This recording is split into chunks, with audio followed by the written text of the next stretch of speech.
nous voilà repartis avec... alors, c'est le phénomène du commerce de c'est quoi allez, on va dire 2 dernières années, Julien? C'est ça, 2 dernières années. 2 dernières années, mais je crois qu'il faut encore un peu faire de pédagogie. Donc, Julien Bruit, c'est le fondateur de Origami Marketplace.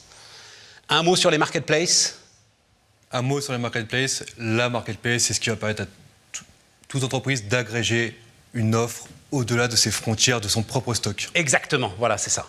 Et de répondre à une demande, finalement, de garder le contact avec le client, même si la demande du client sort un tout petit peu du catalogue. Hein, c'est ça l'idée? C'est exactement l'idée. C'est vraiment de se dire, moi j'ai une enseigne avec mes clients, je vais leur offrir des produits supplémentaires de stock d'autres vendeurs. Et on va parler de seconde main, c'est-à-dire le stock qui est chez les particuliers. Voilà, et en plus, le dernier point, j'ajoute, c'est vous nouez en plus avec vos partenaires marchands des relations qui sont des relations extraordinaires, enfin qui sont des relations absolument passionnantes, et c'est une nouvelle dimension du commerce. Mais toi, tu as aussi une nouvelle dimension du commerce, donc il y a ce truc marketplace, et puis le côté seconde main qui est alors l'autre phénomène qui va en s'amplifiant, j'imagine. Enfin, c'est quoi les effets de la conjoncture là, actuelle sur ce que tu fais là? Alors les effets de la conjoncture sont extraordinaires.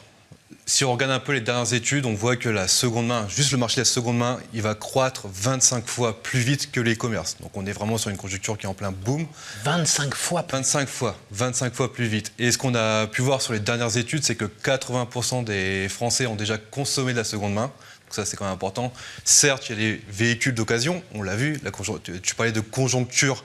Les véhicules... T'as raison, j'avais oublié que le premier des biens de seconde main, c'était l'automobile. Exactement. C'est vrai. On oublie. Et pourtant, Renault en ce moment, se remet dans le centre du jeu en parlant de ré-commerce, alors qu'on parle d'occasion. T'as raison. Voilà, c'est ça qui est... Bon, après, t'as Le Bon Coin, Back Market, rendons-le hommage quand même, hein, qui ont énormément popularisé le truc. Et Vinted.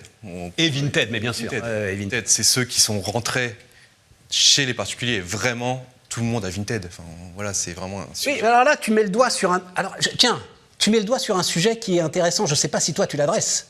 C'est la qualité de ce qui est proposé. Est-ce que la marketplace ou est-ce que le marchand est responsable de la qualité de ce qu'il propose, ou est-ce qu'il est simple marketplace, il est simple intermédiaire, et il ne se sent pas responsable de cette qualité?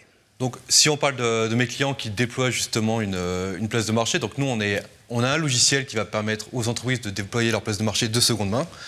C'est le client qui va mettre un produit sur la place de marché d'économie circulaire va être intimement responsable. C'est-à-dire que l'idée, c'est de créer une communauté. C'est vraiment d'engager les particuliers dans une vente et dans une communauté. Nous, on le voit par exemple, on a des clients qui sont dans le vélo, qui sont dans l'équitation.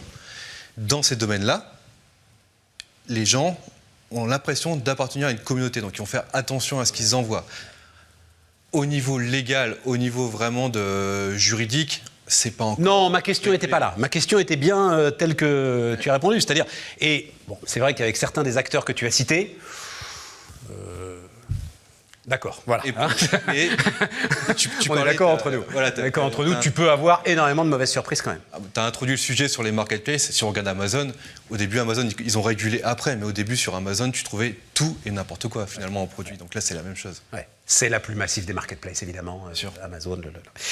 Pourquoi est-ce qu'il faut une technologie particulière, savoir-faire particulier pour la seconde main? Donc, marketplace, on a compris. Et pourquoi une spécialisation seconde main? Alors pourquoi on a spécialisé le logiciel Origami dans la seconde main?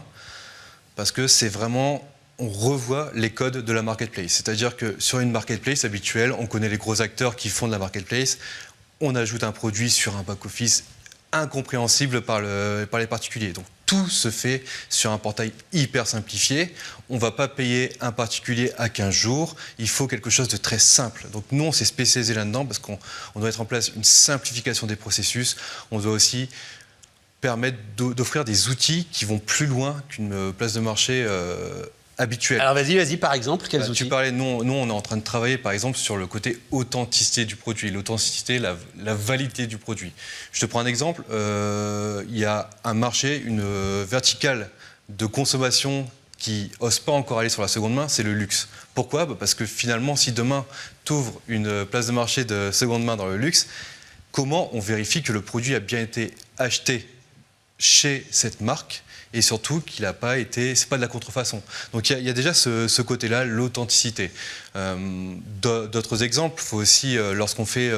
T'as pas un grand nom, alors je suis un peu perdu, mais il n'y a pas Vestiaire Collective ou enfin... Il y a Vestiaire Co qui fait quand même du luxe. Qui fait quand même du luxe, voilà. Mais je me souviens, pour en avoir discuté avec eux, il y a une énorme infrastructure de vérification, effectivement, des produits, ne serait-ce que pour ne pas se faire... fermés purement et simplement par les grands acteurs du luxe, voilà, qui doivent les tolérer. Et justement, en fait, nous, l'enjeu, il est encore plus loin, parce que Vestiaire Co, ils ont un côté logistique qui est présent. Nous, on est vraiment là pour offrir des plateformes de particulier à particulier. Il ne faut pas que ça repasse par un entrepôt. Ouais. Là, on casse la chaîne de valeur. Ouais. Donc, l'idée, c'est de pouvoir faire de la validation de produits à domicile. Et c'est là qu'il faut travailler. C'est là qu'il faut trouver des acteurs qui peuvent le faire et se greffer à notre technologie. Toi, alors voilà, c'est ça, parce que toi, tu opères en marque blanche. Exactement. Tu fabriques, tu conçois les marketplaces, ok ? Absolument.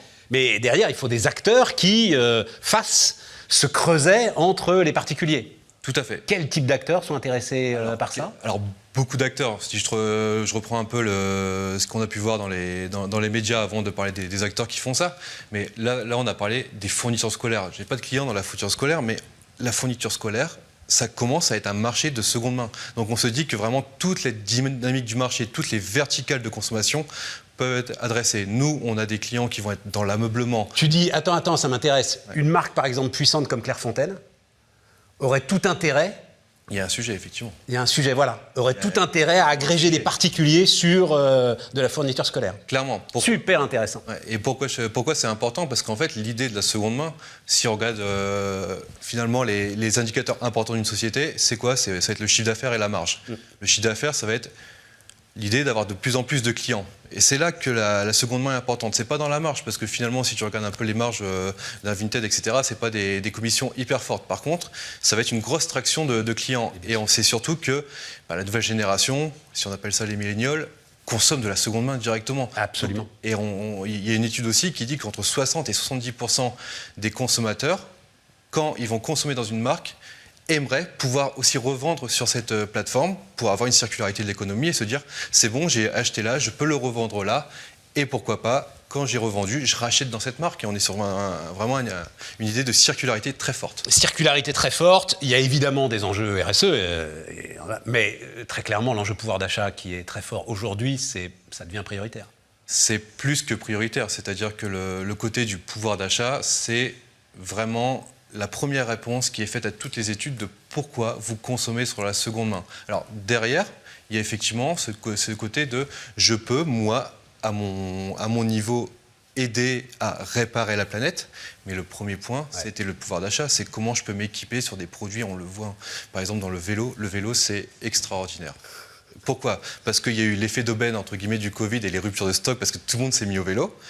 Et aussi parce que quand on regarde le prix d'un VAE, tout le monde ne peut pas s'équiper sur un VAE simplement. Et nous, dans nos clients, on a une plateforme qui est spécialisée dans le vélo et qui fait des chiffres extraordinaires post-lancement. Et donc, qui comprend que tu peux tout à fait, d'un côté, vendre du neuf et héberger une marketplace d'échange et de seconde main. C'est exactement notre proposition de valeur. C'est-à-dire que nous, on n'est pas là uniquement pour faire que de la seconde main. Nous, on va pouvoir greffer notre solution marque blanche sur un site existant, sur une plateforme existante de revente pour pouvoir amener du trafic, le trafic qui vient de la seconde main sur le site principal. Origami Marketplace donc, et Julien Bruits qui nous a accompagnés. Merci beaucoup.